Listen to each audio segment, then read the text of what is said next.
So ito, PMS. Yan.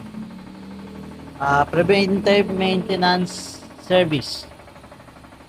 Throttle body, valve clearance, palit coolant, yan. Change oil, gear oil, linis CVT, yan.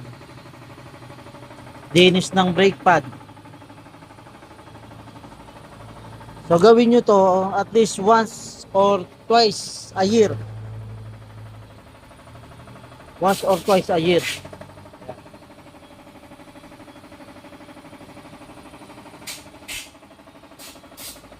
So tapos na linisan yan. Yung preno harap sa kalikod. Kung hindi na kaya ng air filter, palitan na rin air filter. Yan. Ganyan dito. Nag-PPMS po kami, hindi lang